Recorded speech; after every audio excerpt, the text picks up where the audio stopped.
जय श्री कृष्णा दोस्तों, राधे राधे। आज हम सभी भक्तजन पांडव निर्जला एकादशी की कथा सुनेंगे। तो आइए कथा को प्रारंभ करते हैं। आप सब भी इस कथा को पूरा अवश्य ही सुनिएगा। ये कथा बहुत ही पुण्य फलदायी मानी जाती है। अगर आप भी एकादशी का व्रत करती हैं और एकादशी की कथा सुनती हैं तो कमेंट बॉक्स में भगवान श्री हरि की जय ज़रूर लिखकर भेजें और वीडियो को लाइक ज़रूर करें। तो प्रेम से बोलिए, भगवान श्री हरि की जय हो। जब सर्वज्ञ वेद व्यास जी ने पांडवों को चारों पुरुषार्थ यानी धर्म, अर्थ, काम और मोक्ष देने वाली एकादशी व्रत का संकल्प कराया था, तब महाराज युधिष्ठिर ने कहा, हे जनार्दन, ज्येष्ठ मास के शुक्ल पक्ष में जो एकादशी पड़ती हो, कृपया उसका वर्णन कीजिए। तब भगवान श्री कृष्ण ने कहा, हे धर्मराज, इसका वर्णन परम धर्मात्मा सत्यवती नंदन श्री वेद व्यास जी करेंगे, क्योंकि ये संपूर्ण शास्त्रों के तत्व ज्ञाता हैं। तब वेद व्यास जी कहने लगे, कृष्ण पक्ष और शुक्ल पक्ष दोनों पक्षों की एकादशी में अन्न खाना वर्जित है। द्वादशी के दिन स्नान करके पवित्र होकर फूलों से भगवान केशव की पूजा करनी चाहिए। फिर नित्य कर्म समाप्त होने के पश्चात पहले ब्राह्मणों को भोजन देकर अंत में स्वयं भोजन करना चाहिए। यह सुनकर भीमसेन बोले, परम बुद्धिमान पितामहा, मेरी उत्तम बात सुनिए। राजा युधिष्ठिर, माता कुंती, द्रौपदी, अर्जुन, नकुल और सहदेव ये एकादशी को कभी भोजन नहीं करते और मुझसे भी हमेशा यही कहते हैं कि भीमसेन एकादशी को तुम भी ना खाया करो। परंतु मैं उन लोगों से यही कहता हूँ कि मुझसे भूख सही नहीं जाएगी। भीमसेन की बात सुनकर ऋषि वेद व्यास जी ने कहा, यदि तुम नर्क को दूषित समझते हो और तुम्हें स्वर्ग लोक की प्राप्ति अभीष्ट है, तो तुम्हें दोनों पक्षों की एकादशियों के दिन भोजन नहीं करना चाहिए।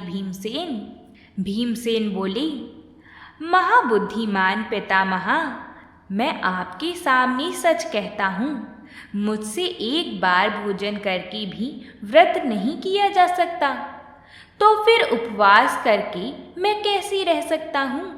मेरे उदर में वृक नामक अग्नि सदा प्रज्वलित रहती है।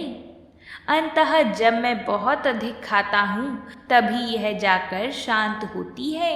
इसलिए महामुनि, मैं पूरे वर्ष भर में केवल एक ही उपवास कर सकता हूँ, जिससे स्वर्ग की प्राप्ति सुलभ हो और जिसके करने से मैं कल्याण का भागी हो सकूं। ऐसा कोई एक व्रत निश्चय करके मुझे बताइए, मैं उसका यथोचित रूप से पालन करूंगा। तब व्यास जी ने कहा, भीम, ज्येष्ठ मास में सूर्य वृष राशि पर हो या मिथुन राशि पर, शुक्ल में जो एकादशी हो उसका यत्न पूर्वक निर्जल व्रत करो। केवल कुल्ला या आचमन करने के लिए मुख में जल डाल सकते हो। उसको छोड़कर किसी प्रकार का जल विद्वान पुरुष मुख में ना डालें, क्योंकि इससे व्रत भंग हो जाता है। एकादशी को सूर्योदय से लेकर दूसरे दिन के सूर्योदय तक मनुष्य जल का त्याग करे तो यह व्रत पूर्ण होता है। उसके बाद द्वादशी को प्रभात काल में स्नान करके ब्राह्मणों को विधि पूर्वक जल और स्वर्ण का दान करें। इस प्रकार सब कार्य पूरा करके जितेंद्रिय पुरुष ब्राह्मणों को भोजन करा के खुद भोजन पाए।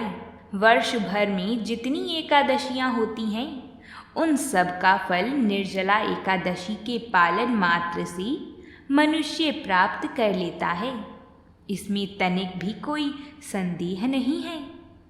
शंख, चक्र और गदा धारण करने वाले श्री भगवान केशव ने मुझसे कहा था, कि यदि मानव सबको छोड़कर एकमात्र मेरी शरण में आ जाए और एकादशी को निराहार रहे तो वह सब पापों से छूट जाता है। यह कठोर व्रत एकादशी के दिन सूर्योदय से लेकर द्वादशी के दिन सूर्योदय तक प्रभावी रहता है। यदि कोई व्यक्ति इस महान व्रत का पालन बहुत सख्ती से करने का प्रयास करता है तो वह आसानी से पूर्ण हो जाता है। इस व्रत को करने से वर्ष भर में पड़ने वाली अन्य सभी 24 एकादशियों का फल प्राप्त होता है। द्वादशी के दिन भक्तों को प्रातः काल स्नान करना चाहिए। अपनी क्षमता के अनुसार योग्य ब्राह्मणों को कुछ स्वर्ण और जल देना चाहिए। स्वर्ण की जगह कुछ राशि भी दे सकती हैं और अपना व्रत खोलने से पहले भोजन कराना चाहिए।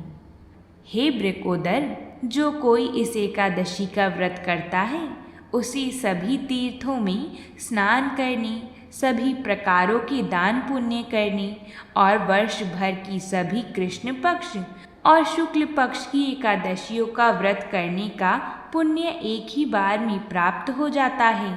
इसमें कोई संदेह नहीं है। जो कोई इस एकादशी का व्रत करता है वह सचमुच महान व्यक्ति बन जाता है तथा उसे सभी प्रकार के ऐश्वर्य, धन धान्य, बल और स्वास्थ्य की प्राप्ति होती है।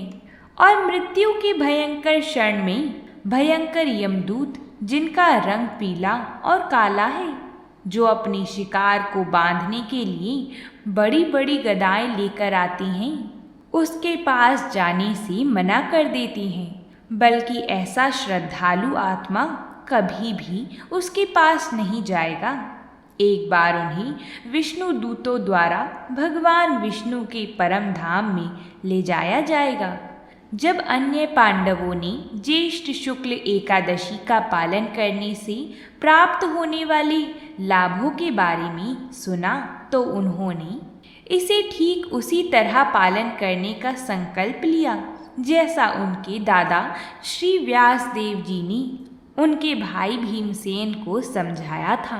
सभी पांडवों ने कुछ भी खाने या पीने से परहेज करके इसे मनाया। तब से यह लोक में पांडव द्वादशी के नाम से विख्यात हुई। तो बोलिए भगवान श्री हरि की जय हो।